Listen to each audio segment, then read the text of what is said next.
So, Sharon, you have been waiting as patiently as the characters on Mr. Malcolm's list. Please tell us about this film if you can remember it. Yeah, this is a cinema release based on a book that I haven't read, but it is classed as a Regency romance. But as because there's different for those people who don't watch or read or watch historical dramas, there are subgenres within genres. And if anyone has read any historical fiction, Regency fiction has got basically its own bookcase, not just a shelf on it. You've got its own bookcase, and Mm, within that there are loads of subcategories. And so this comes into it's like a traditional Regency, whereas it's like not saucy like Bridgerton is, but it has got quite a modern feel to it. So yeah. you'd call it a Regency romance rather than a Regency historical or traditional Regency because of the fact that it uses modern sensibilities but in a historic setting. Okay. And Oh, so okay. this So, Sharon, I was just gonna say for the uninitiated such as myself, because okay, so you have Jane Austen, which is actual Regency because it was written in that period, right? the Regency, yes. Yeah, and then because I saw the trailer for this film, and when I saw the trailer, I was like, did Jane Austen write a book called Mr. Malcolm's List? And I actually had to go because I was like, that doesn't sound like what she would call a book. It doesn't sound like the kind of thing she would call a book. But everything about this seems to be almost aping Jane Austen. So I had to go actually look up and say, hang on, wait. So you say that there's a whole subgenre of things that, well, in my sort of like black and white ways, ape Jane Austen. Yeah, so you've got the ones that ape Jane Austen and more particularly Georgette Hare, who wrote Okay. her books in like the 50s, 60s, and 70s. Well, she died in the 70s. They Most people ape her rather than Jane Austen. So Okay. they tend to be like the point when Regency romances really took off is like in the 50s because of Georgette Hare. And then since then they have gone down two different paths. You've got your saucy Regency, which is like the Bridgertons, where Yep. it's more about the sort of the woman's female sexual experience Yep. and put in a historical setting. So it's like very much modern sensibilities in a historical setting. And Yep. then you've got ones that are like a traditional Regency, where they try to be historically accurate, they try to be more conscious of the period of time, rather than a modern love story just set 200 years ago. So Yeah. I would put this one as in like it's a traditional Regency in that it's trying to be um, historically accurate and it's trying to get things right. If you Okay. ignore like the casting, because it does do the sort of quite a modern thing is colorblind The colorblind casting. So casting. Yeah.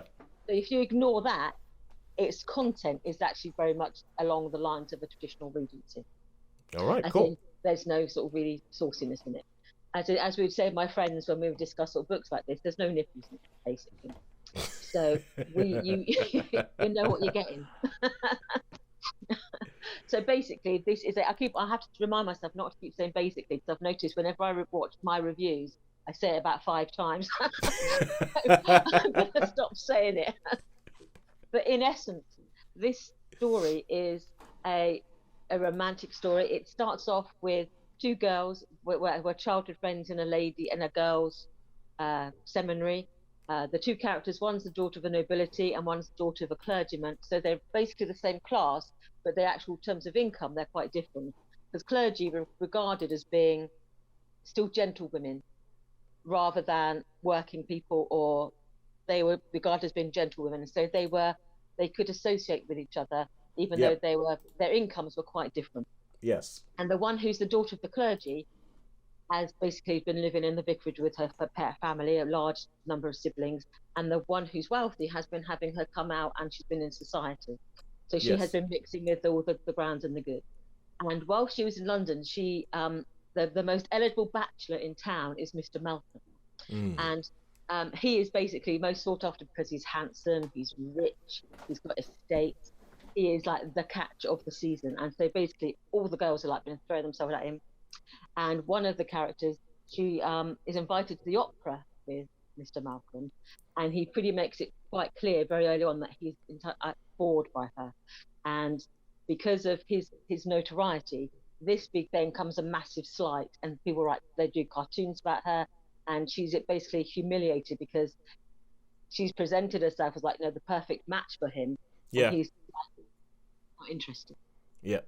She invites her friend to come to London to basically to lure him into falling in love with her so that she can then spurn him and thereby humiliating him. So it's the base. It's set up as a great big trick on him, and it turns out that she has found out this the first character, the one who has been spurned, that Mr. Malcolm has a list of the qualities he's looking for in a wife.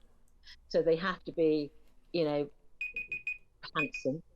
They have to be from a good background. They have to be conscientious, and be charitable, and be intelligent, be interested in politics. And so there's quite this extensive list.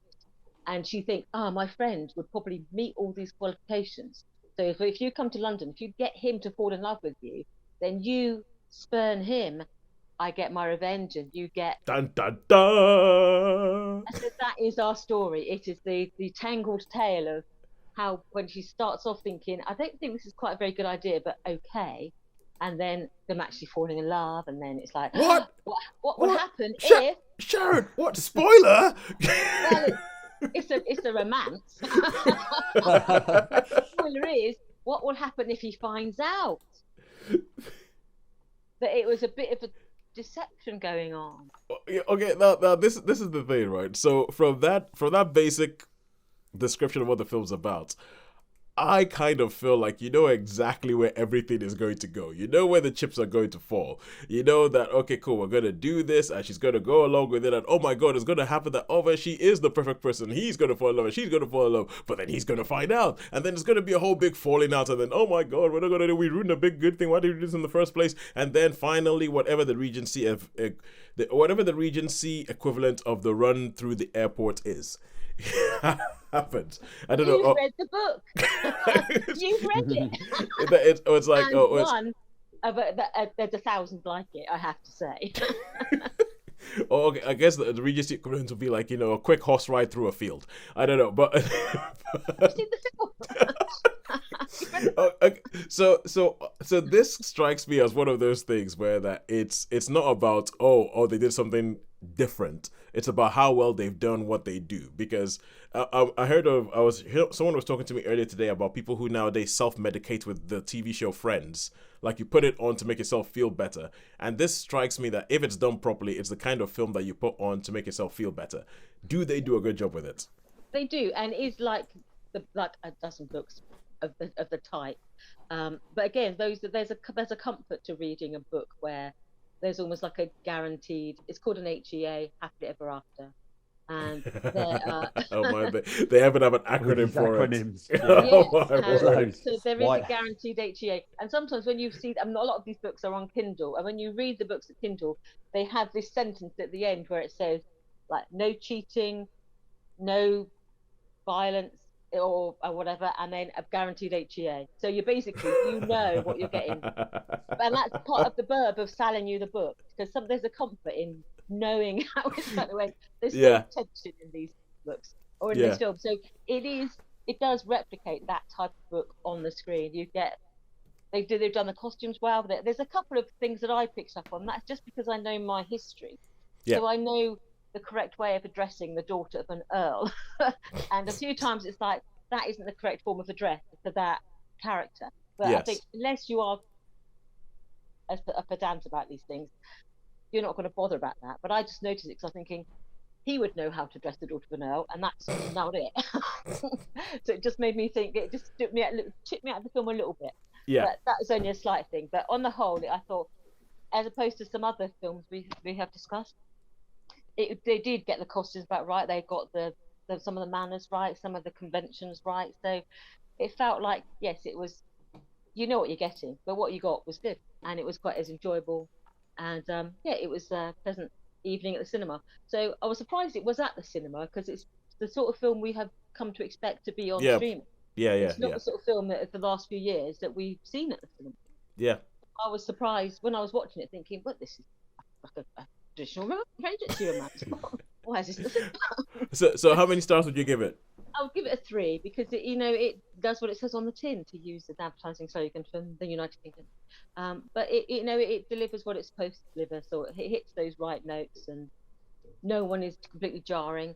You have to accept that modern casting is colourblind casting. So we know that there weren't dukes and duchesses and earls and countesses.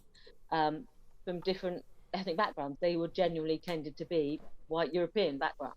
Yeah. So, but if you can say that, okay, that's not relevant to this story because it's about Yeah. a man and a woman falling in love, then yeah, it's it does what it's supposed to do. So yeah, I think it's great. Yeah, I think the okay, just a couple of things on the colorblind casting. I think there's sometimes when it can work quite well. For instance, I know that there is it can work. The big one recently was the personal history of David Copperfield. I was going to say that one. Yeah. Yeah. That was a good movie. That was good. And I think I felt like because it's Dickens and Dickens has been told and retold and retold so many times that I thought the colorblind casting actually added something totally new and actually made me pay attention to the thing. And I think it was done quite well then.